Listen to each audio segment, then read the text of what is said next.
Good morning to all of you. मेरा नाम चंदन कुमार झा है। एडुकॉप के इस यूट्यूब चैनल में आप सभी का बहुत बहुत स्वागत है।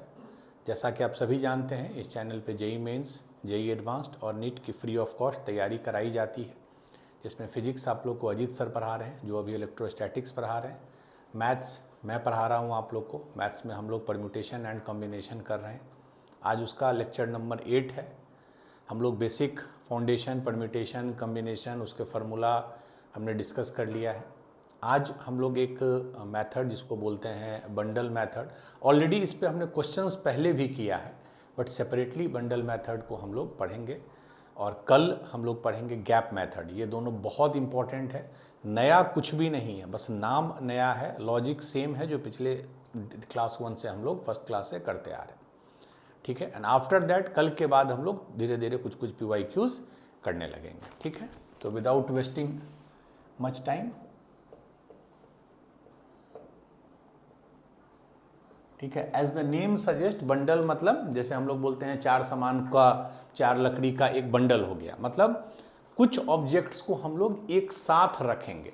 ठीक है। जैसे मान लीजिए 10 ऑब्जेक्ट हैं, उसमें आपको बोला जाएगा कि 3 ऑब्जेक्ट, कोई भी 3 एक साथ रहेगा। ठीक है। तो जब कोई ऑब्जेक्ट एक साथ रहता है, when few objects are together, then they can be treated as one bundle। ठीक है। जैसे मान लीजिए ABCD 4 ऑब्जेक्ट है, मैं बोलूंगा B और C को साथ रहना है, वो कंडीशन है, तो आप B और C को एक ऑब्जेक्ट मान सकते हैं। क्योंकि अब वो साथ है तो there is no gap between them, तो B और C को कंबाइंड अब आप एक ऑब्जेक्ट मान सकते हैं। तो अब इफेक्टिवली कितना ऑब्जेक्ट हुआ? 3, 1, 2, और इसको एक ऑब्जेक्ट मानेंगे, बिकॉज इसको एक ऑब्जेक्ट मानना ये इंश्योर करेगा कि B और C साथ हैं। ठीक है। ये एक इंपॉर्टेंट चीज है। तो अब नंबर ऑफ ऑब्जेक्ट हो जाएंगे 3, बट, ठीक है, बट इसमें एक, जैसे अब मैं बोलूंगा इसके कितने वे में अरेंज कर सकते हैं, तो एक ऑब्जेक्ट, 2 ऑब्जेक्ट, 3 ऑब्जेक्ट, तो कितना हो गया? 3 फैक्टोरियल। बट अब इसमें एक बस चीज है कि B और C को आपने साथ तो मान लिया, बट ये दोनों अलग अलग हैं, तो internally they can be rearranged और अरेंज्ड। ठीक है। ये समझिए, जहां जहां BC होगा जब भी, तो वहां वहां CB भी तो हो सकता है। 3 फैक्टोरियल टोटल है, बट अंदर में भी इसके अरेंजमेंट हो सकता है। B और C है तो C और B होगा। इसमें कोई स्ट्रक्चर आप ले लीजिए, जैसे ऐसे DABC, ये एक अरेंजमेंट है। इसी के क्रॉसपॉन्डिंग DACB भी होगा। बाकी सब सेम है, पोजीशन सेम है, ये थर्ड पोजीशन पे, बट BC है, CB है। तो इंटरनली जो उसका अरेंजमेंट होगा उसको भी कंसीडर करना पड़ेगा। अगर दोनों सेम हो गया ड्यू टू सम रीजन, ये और ये सेम है, मतलब यहां तो खैर B और C अलग अलग है। मान लीजिए मैं बोल दूंगा कि 2 बुक है और दोनों बुक सेम है, तो सेम है तब 2 रीअरेंजमेंट नहीं होगा, क्योंकि B और C और B एक ही अरेंजमेंट हो जाएगा if both are same, identical. तो वो सब क्वेश्चंस में दिए रहेंगे। तो बंडल मेथड मतलब इस दोनों को एक मानेंगे, फिर अरेंज करेंगे, बट ये जरूर देखेंगे कि इंटरनली हम लोग इसको रीअरेंज कर सकते हैं या नहीं, और अगर कर सकते हैं तो हमको करना होगा। यही है थ्योरी बंडल मेथड का। जितने क्वेश्चंस हम लोग बनाएंगे we will be more and more clear. ठीक है। एज सेड, मैं बहुत, चूंकि PNC के क्वेश्चंस का लैंग्वेज थोड़ा लेंदी होता है, हम लोग 45 to 50 मिनट्स का क्लास रखते हैं पर क्लास, तो क्वेश्चन बहुत लिख के लैंग्वेज में हम लोग टाइम वेस्ट नहीं करेंगे। ए लाइब्रेरी हैज 3 मैथ्स, क्या है, 3 मैथ्स बुक्स। मैथ्स के 3 बुक हैं, एक लाइब्रेरी है। फिजिक्स के 2 बुक हैं, फिजिक्स के 2 बुक हैं, और केमिस्ट्री के 5 बुक हैं। ठीक है। मैथ्स के 3 बुक हैं, फिजिक्स के 2, केमिस्ट्री को, और इनको एक सेल्फ में they have to arrange in a self, अलमीरा जो बोलते हैं, बुक सेल्फ में इसको अरेंज करना है। ठीक है। In how many ways this can be done, in how many ways this can be done if all the books of same subject, all the books of same subject are always together. ठीक है, question समझ गया। Maths के 3 book, physics, अब 3 book है तो maths का 3 book हो सकता है अलग अलग, अरिहंत है, सिंगेज है, एक टीएमएच है। फिजिक्स के 2 बुक हो सकते हैं, एचसी वर्मा है, रेस्नी खलीडे है। केमिस्ट्री के 5 बुक हो सकते हैं। ठीक है, अब इस सारे को आपको ऐसे अरेंज करना है। कंडीशन क्या दिया है, if all the books of same subjects are always together, मतलब तीनों मैथ में तीनों मैथ्स, दोनों फिजिक्स और ये 5 केमिस्ट्री, ये एक सब्जेक्ट के सारे बुक एक साथ हों। जैसे अगर मैथ्स का 3 बुक है, M1, M2, M3, तो ये तीनों एक साथ हो। तो एक साथ ये भी ऐसे भी हो सकता है और M2, M1, M3 ऐसे भी हो सकता है। इंटरनली रीअरेंजमेंट भी हो सकता है, ये आपको बताना। खाली इसमें 2 केस दे दिया है, ये बहुत इंपॉर्टेंट है। पहला case, books of same subject are identical, ये आपको कंडीशन उसने दे दिया है। ये बहुत इंपॉर्टेंट समझिए, मतलब कि मैथ्स के जो 3 बुक हैं तीनों आइडेंटिकल हैं। आइडेंटिकल मतलब सेम है, तो सेम होने में क्या डिफरेंस हो जाएगा, उनको आप फर्दर रीअरेंज नहीं कर पाओगे।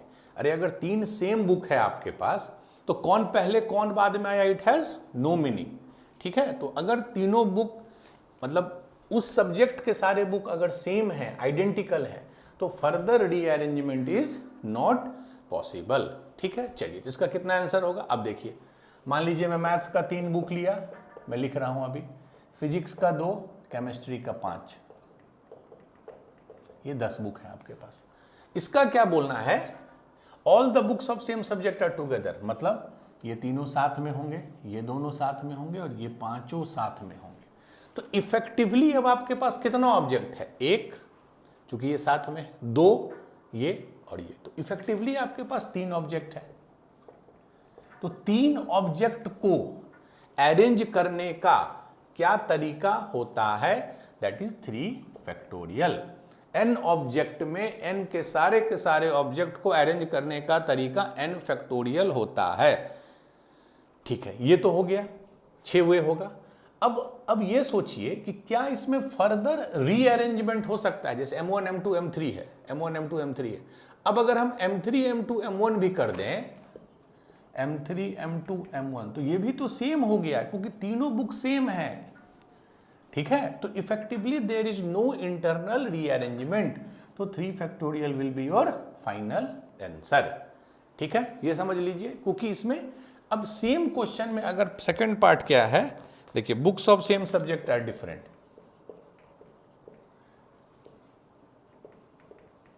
मतलब कि जो मैथ्स के 3 बुक हैं वो तीनों अलग अलग हैं। फिजिक्स, ये कंडीशन अभी भी यूज करना है, ये क्वेश्चन यही है। फिजिक्स के दोनों बुक हैं अलग अलग हैं, केमिस्ट्री के 5 बुक हैं अलग अलग हैं। तो अब क्या होगा, सेम, बट ये कंडीशन है कि मैथ्स साथ में होगा, फिजिक्स साथ में, केमिस्ट्री, तो 3 तो मेजर ऑब्जेक्ट हो गए, तो 3 फैक्टोरियल इनटू। अब इंटरनली भी रीअरेंज कर सकते हैं क्योंकि ये तीनों बुक अलग अलग है, M1, M2, M3, तो आपस में ये कितने वे में रीअरेंज होगा, 3 फैक्टोरियल। 2 बुक है, 2 वे में, P1, P2, P2, P1 into 2 factorial, और ये 5 बुक है into 5 factorial. So this will be your final answer, 3 factorial into 3 factorial into 2 factorial into 5 factorial. ये जो पोर्शन आया, this is due to internal arrangement. ठीक है, क्योंकि बुक्स अब डिफरेंट हैं फिजिक्स के। एक बार एचसी वर्मा बुक लेफ्ट में है, रेस्नी खलीडे राइट में, एक बार एचसी वर्मा बुक राइट में है, रेस्नी खलीडे लेफ्ट में है, तो इंटरनल रीअरेंजमेंट भी हो सकता है। और ये 3 फैक्टोरियल क्यों आया, 1, 2, 3 ब्लॉक है तो 3 फैक्टोरियल। कभी P1, P2 यहाँ, M1, M2, M3 यहाँ, C1, C2, कभी C1, C2 यहाँ, तो इनके अरेंजमेंट 3 फैक्टोरियल और इंटरनल अरेंजमेंट तीनों का होगा। तो यही है बंडल मेथड। इस पे हम लोग क्वेश्चंस और 3-4 करेंगे। बट अब क्वेश्चन के डिफिकल्टी लेवल जितना बढ़ाया जाए, डिपेंड ऑन वो कौन सा एग्जाम है। अगर मान लीजिए एनडीए है, इन सब टाइप का एग्जाम है तो स्ट्रेट फॉरवर्ड होगा, थोड़ा जेई मेंस है तो थोड़ा और टफ होगा, एडवांस्ड है तो और टफ होगा। ठीक है, चलिए, बट कंसेप्ट यही है, मतलब इसके अलावा कोई इसमें थ्योरी नहीं है जो आपको जानने की जरूरत है। चलिए, ठीक है। क्वेश्चन नंबर 2, ए लाइब्रेरी सेम है। क्वेश्चन 3 मैथ्स बुक है एक लाइब्रेरी में, 2 फिजिक्स बुक है एंड 5 केमिस्ट्री, मतलब इतना तक तो सेम इंफॉर्मेशन है। और उसको किस में अरेंज करना है? सेल्फ में, ठीक है। In how many ways this can be arrange such that, इसमें कंडीशन क्या है? देखिए, पिछला क्विज में क्या था कि सारे एक सब्जेक्ट के सारे बुक एक साथ हो। इसमें क्या है? Such that maths book are always together, maths book are always together, और तो कुछ नहीं, maths book are always together, ठीक है। इसमें उसने फिजिक्स केमिस्ट्री पे कोई कंडीशन नहीं डाला है। There is no condition on physics and chemistry, सिर्फ कंडीशन है मैथ्स पे। फिजिक्स केमिस्ट्री साथ हो नहीं हो नो प्रॉब्लम, मैथ्स बुक हमेशा साथ रहना है। इसको चेंज कर दीजिए, ठीक है। तो इसमें भी 2 केस उसने, 1 मिनट पॉज कर दीजिए। इसमें भी 2 केस है। पहला केस क्या है? वही जो क्वेश्चन में था, books of same subject are identical. वैसे केस में कैसे बने? मतलब मैथ्स के तीनों बुक सेम है, फिजिक्स के तीनों बुक सेम है, जितने बुक हैं, केमिस्ट्री के 5 बुक सेम। तो अगर मैथ्स के 3 बुक है, मान लीजिए एम, क्यों सेम लिख रहा हूं? चूंकि आइडेंटिकल है। फिजिक्स के 2 बुक हैं और केमिस्ट्री के 5 बुक हैं। इसमें बस कंडीशन क्या दिया है कि इस तीनों को साथ रहना है। तो जिसको भी साथ रहना होता है बंडल मेथड में, उसको हम एक ऑब्जेक्ट मान लेते हैं। तो this will be our single object. तो टोटल कितने ऑब्जेक्ट हैं? 1 2 3 4 5 6 7 8। टोटल कितने ऑब्जेक्ट हो गए? 8। अब देखिए, 8 ऑब्जेक्ट को अरेंज करना है, बट इसमें इशू क्या है कि ये 5 सेम है, ऑब्वियसली आइडेंटिकल है, ये दोनों सेम है। तो याद कीजिए, परम्यूटेशन में जब हमने बताया था कि अगर 8 डिफरेंट ऑब्जेक्ट हैं तो नंबर ऑफ अरेंजमेंट होता था 8 फैक्टोरियल। जब लाइक होते थे तो उससे डिवाइड होता था। तो कितना हो जाएगा? 8 फैक्टोरियल डिवाइडेड बाई, ये 5 सेम है तो इसके कारण 5 फैक्टोरियल, ये दोनों सेम है तो इसके कारण 2 फैक्टोरियल, और ये तो एक सिंगल ऑब्जेक्ट है। सो this will be your answer. अब बस देख लीजिए क्या इंटरनल अरेंजमेंट हो सकता है? इस केस में नहीं होगा, क्योंकि तीनों बुक्स सेम हैं। किस एम को पहले रखते हैं, किस एम को बाद में रखते हैं, इट डजंट मेक डिफरेंस। क्यों? क्योंकि all are same.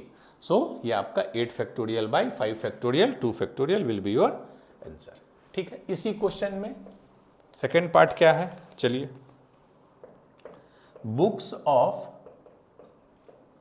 Same subject are distinct, ठीक है। सेम सब्जेक्ट के जो बुक हैं वो अलग अलग हैं, ठीक है। तो इसमें क्या नाम, ये केस सेम है, ये मैथ्स वाला केस है।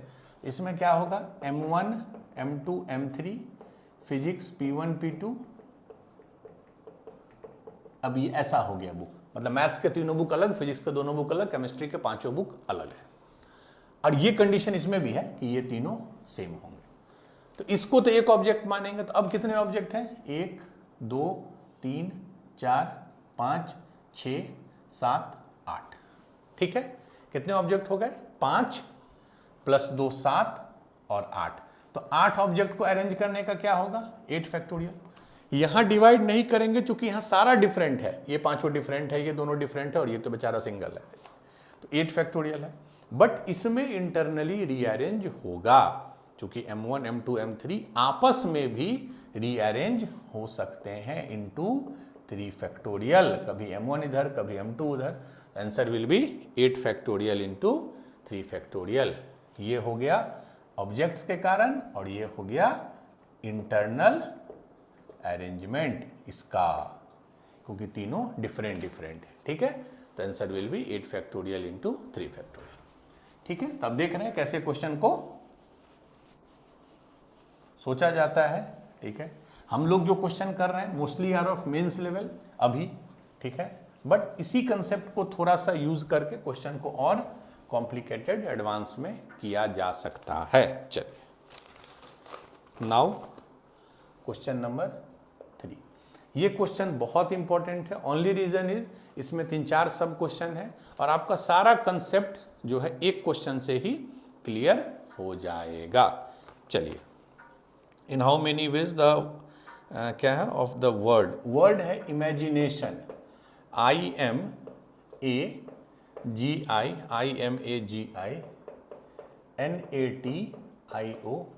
ये वर्ड है। इसके लेटर को अरेंज करना है, ठीक है, अलग अलग केस है, ठीक है। पहला केस से हम लोग करते हैं शुरू।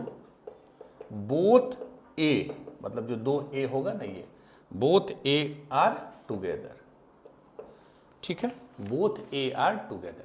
तो हम एक काम करते हैं, पहले ना इसको हम एक बार बेटर वे में लिख लेते हैं। बेटर वे कैसे लिखते हैं, जैसे पहला है आई, तो आई देखिए कितना बार है, 1 2 3, तो आई आई आई, ये हो गया, सर्कल कर दीजिए या कुछ कर दीजिए इससे रिपीट नहीं हो। फिर क्या है, अगला एम है, एम भी रिपीट हो रहा है, नहीं हो रहा है, हम बोले रिपीट वाला कर ले।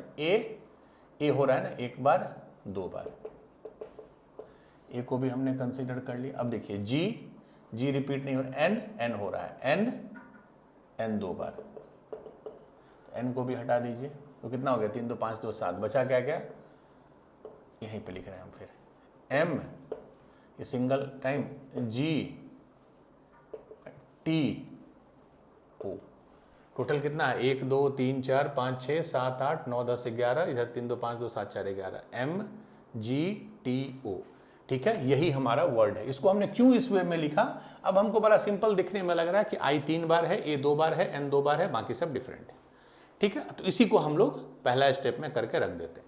पहला पार्ट क्या है, बोथ ए आर टुगेदर, मतलब कि ये जो दोनों ए हैं, यहां मैं कुछ छेड़छाड़ नहीं करूंगा, ये साथ हैं, हमेशा साथ हैं। तो जब भी अगर कोई दो ऑब्जेक्ट साथ होता है तो हम लोग क्या करते हैं, उसको एक ऑब्जेक्ट मान लेते हैं। This is bundle method. तो हम लोग इस दोनों ए को सिंगल ऑब्जेक्ट मान लेंगे। तो अब मेरे पास क्या हो गया, मैं फिर से लिख रहा हूं, आई आई आई ए, ये दोनों साथ हैं, N N M G T, ठीक है। अब देखिए कितने ऑब्जेक्ट हैं टोटल, 1 2 3, इसको एक ही मानना है, तो 4 5 6 7 8 9 10, तो टोटल है 10, तो 10 फैक्टोरियल डिवाइडेड बाय रिपीटेशन के कारण वो नीचे आ जाता। आई कितना बार है, 1 2 3, तो 3 फैक्टोरियल। 2 फैक्टोरियल ए के कारण मत कर दीजिएगा कि ए 2 बार है, क्योंकि ए को अब हम सिंगल एंटिटी मान रहे हैं, तो इसके कारण ये नहीं आएगा। बट एन 2 बार है तो 2 फैक्टोरियल, तो answer will B 10 factorial by 3 factorial 2 factorial.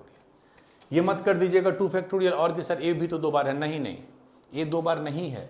अब ये दोनों ए एक साथ है तो ये सिंगल ऑब्जेक्ट है। क्या इंटरनली रीअरेंजमेंट होगा, नहीं होगा, क्योंकि दोनों ए सेम है। तो this will be your final answer. ये ए इधर आए या ये ए वाला ए इधर आए, दोनों सेम है, तो this will be your final. Let me check, 10 factorial by 3 factorial 2 factorial. चलिए बी, इसी क्वेश्चन का है B part. Both A both N, both A both N, all 3 I are together, ठीक है, यही है, both A both N all 3 are together, ठीक है। फिर से मैं इसको लिख रहा हूं कॉपी करने के लिए, I I I A N N M G T O, total 11 है। इसका बोलना है कि बोथ है, ये दोनों भी साथ होंगे, ये तीनों भी साथ होंगे और ये दोनों भी साथ होंगे आपस में, सारे साथ नहीं होंगे, ये तीनों एक साथ, ये दोनों एक साथ और ये दोनों एक साथ। तो जब भी एक साथ हो हम लोग उसको एक ऑब्जेक्ट मान ले। तो कितने ऑब्जेक्ट हो गए, 1 2 3 4 5 6 7, तो कितने ऑब्जेक्ट हो गए, तो 7 ऑब्जेक्ट को अरेंज करने का 7 फैक्टोरियल। क्या अल्टरनेट इसमें इंटरनल रीअरेंजमेंट होगा, नहीं होगा, क्योंकि तीनों जो आई हैं वो सेम है, तो उसमें आपस में आप कुछ भी कीजिए कोई फर्क नहीं है। दोनों जो ए हैं सेम है, दोनों जो एन है सेम है, मैंने ऐसा नहीं है कि एक कैपिटल एन है एक स्मॉल एन है, तब हो सकता था। So answer will be 7 factorial. Let me check 7 factorial. लाई, एक मिनट रख लीजिए, सी भी यहीं बन जाएगा। सी देखिए, let me note down, all क्या बोलते हैं, vowels are together, all vowels are together, यही है, ऑल वॉवेल्स आर टुगेदर। तो पहले इसको वॉवेल्स इसमें कौन कौन से हैं देखिए, ए ये होते हैं, 2 ए है, आई है 3 बार, ठीक है, ये हो गया, ये हो गया, आई 3 बार, ए, एन नहीं है वॉवेल, एम नहीं है, जी नहीं है, टी नहीं है, ओ। तो ये वॉवेल्स है, राइट। ए क्या होता है, ए ई आई ओ यू, ये हो गया। बचा क्या क्या, N N M G T, बस मैंने अलग कर दिया। इसका बोलना है कि सारे वॉवेल्स जो हैं ये जो हैं साथ हैं, मतलब ये सारे वॉवेल्स एक साथ हैं, तो इनको एक ऑब्जेक्ट मान ले। तो टोटल कितने ऑब्जेक्ट हो गए, यहां से काउंट किए 1 2 3 4 5 एंड ये पूरा एक है, तो 6 फैक्टोरियल। बट अगर इसको एक हम सिंगल ऑब्जेक्ट भी मान लें, अभी हम इंटरनल की बात नहीं कर रहे, इसको सिंगल ऑब्जेक्ट भी मान लें, बट 6 फैक्टोरियल क्या आंसर होगा, नहीं, क्योंकि n 2 बार है। तो n अगर 2 बार है तो इसका अरेंजमेंट क्या होगा, 1 2 3 4 5 6 6 फैक्टोरियल बाई 2 फैक्टोरियल। क्यों, क्योंकि n 2 बार है। ये हो गया स्टेप 1। अब देखेंगे कि इंटरनली जिनको हमने साथ किया क्या वो आपस में अरेंज हो सकते हैं। तो देख लीजिए कितने ऑब्जेक्ट हैं अंदर में, 1 2 3 4 5 6। अब इसको हमको अरेंज करना है, ध्यान से देखिए 6, तो 6 ऑब्जेक्ट को अरेंज करने का क्या होगा, 6 फैक्टोरियल। इसमें भी रिपीटेशन है, देखिए a कितना बार है, 2, तो 2 फैक्टोरियल, और i 3 बार है तो 3 factorial. So this will be your final answer. ये हुआ मैक्रो लेवल पे, ये हुआ एक बार हमने कर लिया। इंटरनली इसका जो रीअरेंजमेंट होगा वो क्या होगा, 1 2 3 4 5 6 6 फैक्टोरियल बाई 2 फैक्टोरियल 3 फैक्टोरियल। तो answer will be 6 factorial by 2 factorial multiplied by 6 factorial into 2 factorial 3 factorial. ठीक है, चलिए अब इसी का एक लास्ट पार्ट है,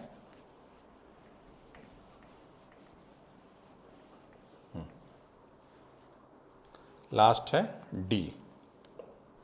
ये क्या है, all vowels are together and also all consonant, शायद कॉन्सोनेंट ही बोलते हैं उसको, आर ऑल्सो टुगेदर। ठीक है, मतलब कि सारे वोवेल तो एक साथ होंगे ही, जो पिछले क्वेश्चन में था, बट कॉन्सोनेंट भी बिखरे बिखरे नहीं रहेंगे। मन ऐसा नहीं रहेगा कि एक कॉन्सोनेंट और सारे वोवेल और फिर कॉन्सोनेंट, नहीं, सारे वोवेल एक जगह एक साथ और सारे कॉन्सोनेंट एक जगह। तो वोवेल कॉन्सोनेंट में इसको पहले हम डिफरेंस कर दें, तो ए आई आई, ये हो गया वोवेल, कॉन्सोनेंट हो गया N N M G T. ठीक है सर, आ गया 3 3 6 5 11। तो ये वोवेल्स हैं, ये एक साथ होंगे अपने में और ये अपने में एक साथ होंगे। ठीक है, तो अब देखिए पहले इसमें थोड़ा सा ध्यान से समझिए। अगर 2 ऑब्जेक्ट है, अब मेरे पास कितना ऑब्जेक्ट है, एक ये और एक ये, 2 ही ऑब्जेक्ट है। क्योंकि सारे कॉन्सोनेंट एक साथ है तो उसको एक ऑब्जेक्ट मान लीजिए, सारे वोवेल एक साथ है उसको एक ऑब्जेक्ट। तो 2 ऑब्जेक्ट है, तो 2 ऑब्जेक्ट को अरेंज करने का क्या मेथड होता है। अगर आपके पास 2 ऑब्जेक्ट है ए बी, तो या तो ए बी होगा या बी ए होगा। इसमें भी वही होगा, पहले सारे वोवेल होंगे फिर सारे कॉन्सोनेंट होंगे, या पहले सारे कॉन्सोनेंट होंगे फिर सारे वोवेल होंगे। 2 ही मेथड होगा। बट अब इसमें होगा इंटरनली आपको रीअरेंज करना होगा। वोवेल को कीजिए, तो 1 2 3 4 5 6, तो 6 फैक्टोरियल बाई ए 2 बार है तो 2 फैक्टोरियल, आई 3 बार है तो 3 फैक्टोरियल, इनटू इसको भी कीजिए क्योंकि ये भी तो आपस में होंगे, 1 2 3 4 5 तो 5 फैक्टोरियल, और ये n 2 बार है तो 2 factorial. So this will be your final answer, 2 factorial into 6 factorial by 2 factorial 3 factorial into 5 factorial by 2 factorial. ये क्यों आया, हमने मैक्रो किया, पहले वोवेल फिर कॉन्सोनेंट, पहले कॉन्सोनेंट फिर वोवेल, और ये उनका इंटरनली रीअरेंजमेंट हमने किया। ठीक है, तो अब देख रहे हैं ये सारे क्वेश्चन एकदम प्रोबेबल तो I never say use the word, मतलब ये सुटेबल है for your JEE mains. Probable तो नोबडी नोज, बट ये सुटेबल है आपके जेईई मेंस के लिए। ठीक है, चलिए, दिस वाज क्वेश्चन नंबर 3। अब एक और क्वेश्चन हम लोग इसी पे करेंगे, आई थिंक वो किसी एग्जाम में आया हुआ 2020 में। चलिए, क्वेश्चन 4, ये जेईई मेंस 2020 में आया था। ठीक है, 2 फैमिलीज, ठीक है, 2 फैमिली है विथ 3 मेंबर्स ईच। ठीक है, 2 फैमिली है, दोनों में 3-3 लोग हैं, मीन्स पहले फैमिली में भी 3 लोग हैं, दूसरे फैमिली में भी 3 लोग हैं। एंड 1 फैमिली विथ 4 मेंबर्स, और एक और फैमिली है वो उसमें 4 लोग हैं। पहले 2 फैमिली में 3-3 लोग हैं, तीसरे फैमिली में 4 लोग हैं। Are to be seated in a row, मतलब टोटल कितने लोग हो गए? 3 + 3 6, 6 + 4 10, 10 लोग हैं टोटल। 3 लोग एक फैमिली के, 3 लोग एक फैमिली के, 4 लोग एक फैमिली के। इनको एक रो में, रो मतलब लीनियर में बैठाना है। In how many ways can they be seated? ठीक है, कैन दे बी सीटेड। देखिए अभी तक कोई कंडीशन नहीं है, तो 10 बच्चे, 10 लोग हैं, 10 फैक्टोरियल वे में आप अरेंज कर सकते हो, जो कि आदमी तो अलग ही होंगे, आदमी कभी सेम तो नहीं ना होगा, कोई 2 पर्सन आइडेंटिकल तो नहीं होगा। बट अब देखिए, अब कंडीशन क्या दिया? Can they be seated such that, यहीं से मेन क्वेश्चन शुरू होता है, same family members are never separated, यही कंडीशन है। मतलब कि इसी का मैं ऑप्शन भी यही लिख दूं, 2 factorial, 3 factorial, 4 factorial. Option B 4 factorial, 3 factorial to the power 3। Option C 3 factorial का square 4 factorial. And option D 3 factorial 4 factorial का क्यूब। कंडीशन बस यही है कि एक फैमिली के सारे लोग साथ होंगे, they are never separated. Means अगर फैमिली 1 है उसके तीनों लोग साथ, फैमिली 2 है उसके तीनों लोग साथ, फैमिली 3 है। तो यहाँ पे अगर फर्स्ट फैमिली है उसको हम F1 बोलते हैं मान लीजिए, तो 3 लोग हैं, तो F1A पहला आदमी, F1B, F1C 3 लोग हैं। सेकेंड फैमिली F2 है, उसके भी 3 लोग हैं, F2A, F2B, F2C। Third family है F3, तो उसके 4 लोग हैं, F3A, F3B, F3C, F3D, यही 10 लोग हैं। अब क्या बोल रहा है कि एक फैमिली के सभी लोग एक साथ होंगे, दे आर नेवर सेपरेटेड। मतलब ऐसा नहीं होगा कि एक फैमिली का एक आदमी यहां बैठा है, एक दूर पे बैठा, नो।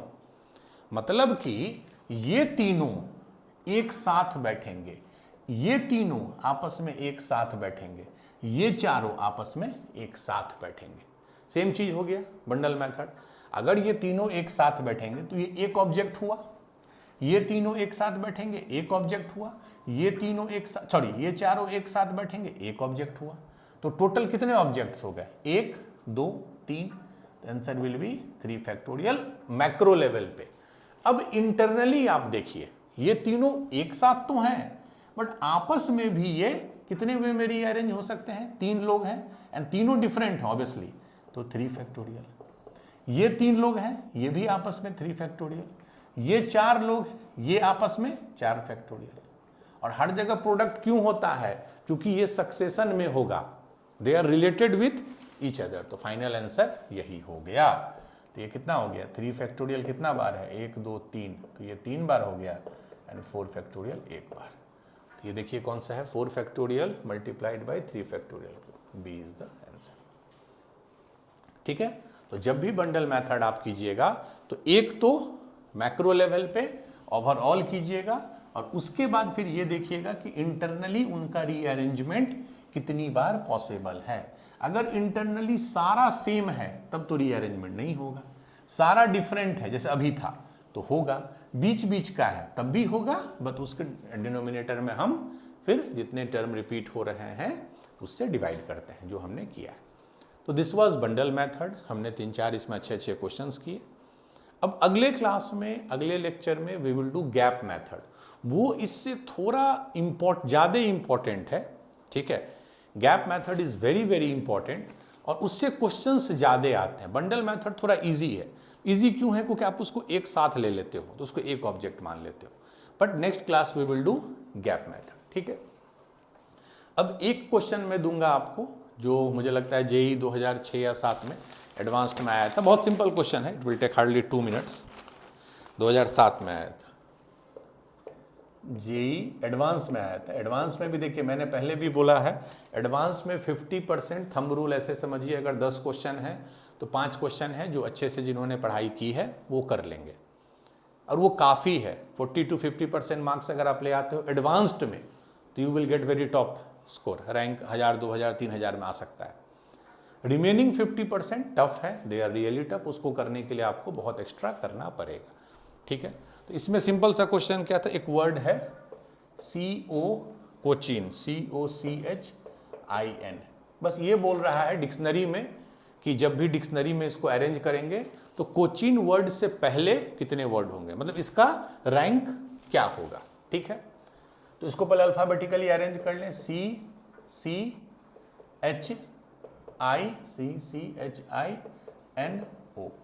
यही अल्फाबेट हमको ये चाहिए। ठीक है, अब चलिए सी से स्टार्ट करते हैं, और चाहिए भी हमको सी ही से, तो उससे आगे बढ़ना नहीं है। ठीक है, सी फिक्स्ड हो गया। अगला देखिए, अब अगर मैं यहाँ सी फिक्स्ड कर दूं नेक्स्ट, तो फिर कितने बचे, 1 2 3 4, 1 2 चारों डिफरेंट हैं, HINO, तो कितने नंबर्स होंगे, 4 फैक्टोरियल मीन्स 24। अब सी के बाद H अगर मैं रख दूं तो फिर क्या बचा, CINO, ये भी 4 फैक्टोरियल तो 24। फिर सी के बाद मैं I रखूं तो C और I हो गया, तो बचा CHNO, ये भी 4 फैक्टोरियल वे में 24। सी के बाद में n रख दूं, n, तो C और n बचा क्या, CHIO, ये भी 4 फैक्टोरियल 24। तो C के बाद n हो गया। अब क्या आएगा, C के बाद O। ठीक है, अब आ गया C और O, बचा इतना। अब इसमें सबसे पहले क्या आता है, C, तो मान लीजिए C रख दूं। अब फिर अब ध्यान से देखिए, C आता है, ये अपने आप में अल्फाबेटिकली अरेंज है, पहले C आता है, फिर H आता है, फिर I आता है, फिर N आता है, मीन्स ये obviously this will be the first word. C और O जब मैं फिक्स्ड कर दिया तो ये पहला वर्ड होगा, क्यों, क्योंकि ये देखिए सबसे छोटा C, फिर H, फिर I, फिर N, तो इसका मतलब इससे पहले कितने वर्ड हैं, 24 24 24 24, 96। तो ऑप्शन भी वही था, 96, 48, 192, 360। बहुत सिंपल, इवन तो एडवांस्ड का था, बट ये मेंस के लिए भी सिंपल है। बट मैं बताना चाह रहा था कि क्वेश्चंस रैंक वाले आते हैं, तो आंसर विल बी 96। ठीक है, तो आज के क्लास के लिए इतना ही है। अगले क्लास में हम लोग गैप मेथड पढ़ेंगे, उसमें थोड़ा टाइम ज़्यादा लगेगा, जैसे आज 30 to 45 मिनट्स में ख़त्म हो गया। Next class will take around 50-55 minutes, but any class, कोई भी क्लास हम लोग का 1 आवर से बड़ा का नहीं होता है। तो that's it for today's class, go do more and more practice. अगले लेक्चर में हम लोग मिलते हैं with the gap method, that is very very important. Thank you.